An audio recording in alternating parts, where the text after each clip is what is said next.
Hello and welcome to week 2 of the course. I hope that everybody is really getting their bearings on this course and the content, what it's about, especially the concepts of worldview and epistemology. If you haven't caught on yet, worldview being really the lens, right? The lens of which we see the world through, and epistemology, how do we come to the conclusions that we do to formulate the worldview that we have. And so we're going to continue looking at addressing those questions as we move on to week 2 here. Let's go ahead and look at some key points of application at this point in the course. So as we go here, number 1, as we've been reading through Ross, I do hope that you're enjoying Hugh Ross. I've been reading Hugh Ross. He wrote a book, The Creator and the Cosmos, years ago. And I picked it up and I just couldn't put it down. And so he's written several books since then.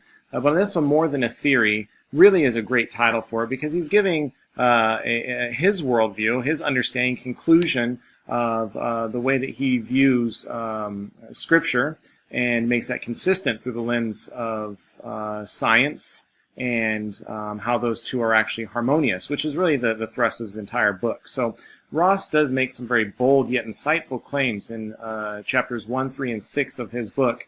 And all of these claims really are corresponding to Genesis 1 through 3 in the creation account and the days of creation. He's an astronomer by profession, a PhD in astronomy. And the key point of application here really is that one's view of science, the cosmos, and Scripture all must harmonize and be consistent.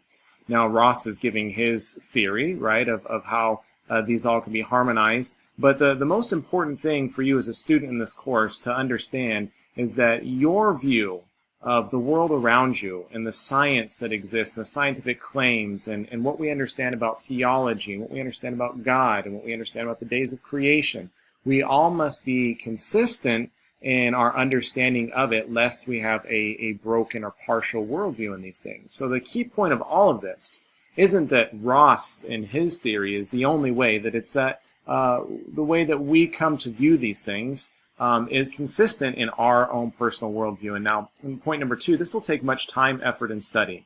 And this course really is just the beginning of working towards complete consistency and accuracy in one's particular worldview.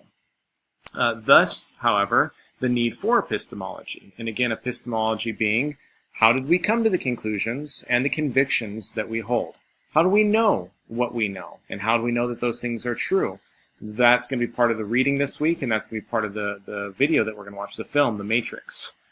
So with that said, this week you have a complete film, The Matrix, to watch, right? Last week you had several partial clips, video clips that you watched, and it's just extremely important, and I'm going to reiterate this every week, that you're watching the weekly videos and completing the weekly readings. You will not get what you need to get out of this course. You will not have the information that you need to really be successful in the assignments unless you are doing so. And so this week we're going to further address these ideas through further reading from Ross, and also the viewing of, I'm going to title this, a very cool movie. I really love the movie The Matrix, and I'm excited for you guys to watch it. I'm definitely watching it again this week as I go through this course with you. So let's go ahead and take a look at what you have this week. You have 3 chapters out of Ross. So 1, 3, and 6 for last week. This week you have Ross, chapters 7, 8, and 9 that you will be reading. So make sure that you take your time to go through that, and I'll talk about those here in just a second. You have the movie The Matrix. You can get it on Amazon, Amazon Video. You can rent it for relatively cheap. Many of you probably have the DVD. Whatever mode you want to go through to watch the film is fine, but you do need to watch the film. Now let me talk really quick about the group project, because there's a couple of questions, and I've went updated week 2 a little bit to give a little bit more clarification. In this one, you're going to be assigned just a particular group, and I've posted that in week 2. Everybody has a number in front of their name, 1 through 6, and that puts you in your particular group. And you're going to really address these 2 questions. A, the major cosmological, anthropological, and other worldview claims of the movie. So what is really being claimed in The Matrix? And we'll talk a little bit about that. I'll give you a couple of ideas moving forward. And B, how the Bible confronts or confirms those claims. So really, how consistent, right? How consistent is The Matrix, the movie The Matrix, with Scripture itself. I believe there are some areas where it's very consistent. I believe some areas that it's very inconsistent. And that's going to be what you come to conclude in your group. In addition to engaging with your group, you will then write a one-page reflection regarding your group's conclusions, and then you'll add it to your group's discussion board thread. So if you are the very first person, and I talk about this in the instructions, if you're the very first person to post, right, you'll just start out by generally addressing these questions. Hey, I'm group one. Here's what I thought was the major cosmological and anthropological and other worldview claims of the movie, and here's what I thought about being consistent with Scripture. What do you think? Everybody else in your group then will respond to that thread, and you should have 3 responses. If you're the first one to post, then you only have 2 more. That would equal 3, right? If you're a person who's in that group and somebody else has already posted, you'll just add on to that thread, and you'll say, hey, here's what I think, here's what I think, and you're going to go back and forth in a dialogue as if you were in a small group actually talking, right? So you'll have 3 interactions that you have. Unless you're the first, you'll just have an interaction really just starting that conversation. And then everybody will have a 4th post in which they put their one-page reflection. They'll add that onto it using this, when you have the subject line, you would just put your last name, whatever group you're in, group 1, and then final discussion reflection. Just attach that in the thread. And this will conclude your discussion, right? So everybody will have 3 posts that they give and discussing, and then the 4th one will be their one-page write-up. And that's going to be important because you're going to need that one-page reflection not only for the discussion board, but also for the paper that you'll be working on this week. And so that brings me to the paper that you have for this week. And using the group discussion, right, so what you learned in your discussion and the write-up, which would have been your one-page reflection, right, kind of you giving a conclusion, and that conclusion is for you to use, and also the rest of your group can see what each person concluded from that conversation. You'll develop the first component of your integration paper. Number 1, what is your cosmological understanding of the world? So how did the world come to be, right? And if you would say, I believe that God created the heavens and the earth, He did it in 6 days, and on the 7th day He rested.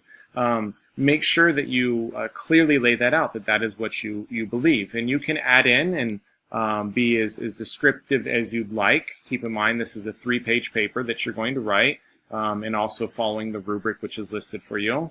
And number 2, what type of epistemology is espoused with that type of epistemology?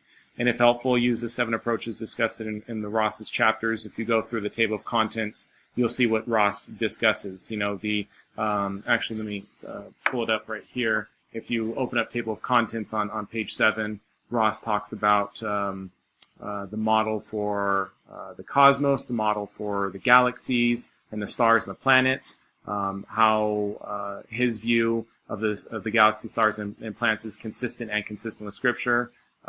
Chapter 9, model for life's beginnings and extraterrestrial homes to the test.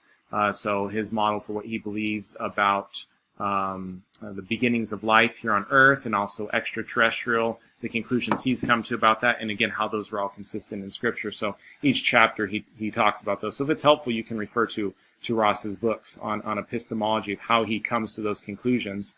But let's again say, I believe that God created the world in 6 days, and the 7th day rested, and here's how I come to those conclusions, and here's how my worldview is consistent with it, right?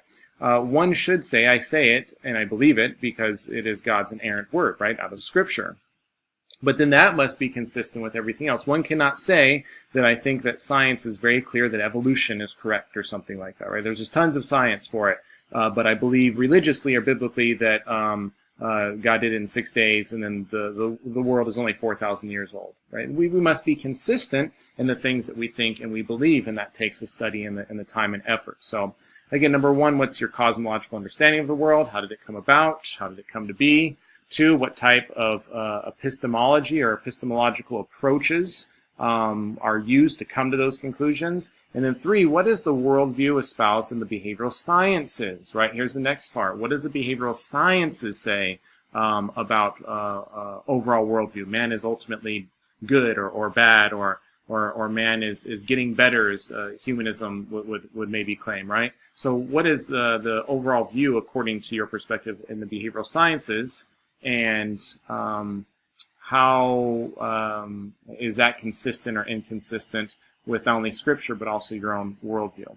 And number 4, how does that relate to my own personal cosmology, right? How does that ultimately relate to what I believe? Is the behavioral sciences overly consistent with the way I see it? Or as you look at it and study it, do you come to conclude that it's very much inconsistent, right? So that's going to be the paper. If you have questions, please let me know. Please reach out. I'll definitely help out in any way that you need. But the 2 assignments here, the discussion board, 50 points, and then your paper. It's a 3-page paper. Then you will again attach your 1-page reflection also to your paper, making it a total of 4 pages. So moving on, let's really quick look here at Ross, chapters 7, 8, and 9. In chapter 7, the title is Putting RTB's Model for the Cosmos to the Test. The title, the quote that comes here from 98, RTB's biblical creation model anticipates continued accumulation of evidence for a single cosmic beginning that coincides with the origin of space and time. Ultimately, what we find, and Ross is a proponent of this, is that the more science concludes about how the universe began, what the Big Bang would have been, is actually more and more consistent with Scripture, and Ross would second that, as you'll see in chapter 7. Chapter 8, putting RTB's model for galaxies, stars, and planets to the test. Sorry, let me take this part off here. Putting RTB's model for galaxy, stars, and the planets to the test, the unique sun would support RTB's claim that the sun was exquisitely designed by a supernatural, superintelligent creator to make human life possible. And again, what we come to see is that our world is extraordinarily unique, and we do not find it, though we look everywhere in the cosmos. And this is further testament that God was very specific about our world, as stated in Genesis, which you will see again in readings of chapter 8. And then last, in chapter 9, putting RTB's model for life's beginning and extraterrestrial homes to the test, RTB's model for life's beginnings and possible homes rests on the following biblical assertions and inferences. God personally shaped and crafted the universe, the earth, all life, and most explicitly and importantly, human life. So as we look at life and how it functions, we see the uniqueness of it in science, and we see really, and this Michael Behe, if you've heard of him and his movement of intelligent design, right, making more, it's not necessarily Christian, but science more and more daily is moving towards the necessity of a creator, and the more that one goes in that direction, they see that creator more and more is clearly seen in the pages of God's Holy Scripture, of God's Holy Word. So you got some good reading this week to go through to help you in the crafting of your paper for this week. And then last, the movie The Matrix. A couple of quick points. I love this movie. I really do. I hope that you love the movie as much as I do. Most of you have probably seen it, maybe not all of you, but I think that you'll enjoy it. But a couple of quick questions that the movie The Matrix is going to address, right? How do you know? Right, epistemologically. This is at the core of the movie, of the film. How do you know what is real, what really is real? And when you come to conclude that it's real, how do you know that it's real, right? What is really real? The movie asks this question. And how do you know that what is really real, right? Getting somewhat deep in philosophy there. And what and or who decides ethics or morality, and how do we know that?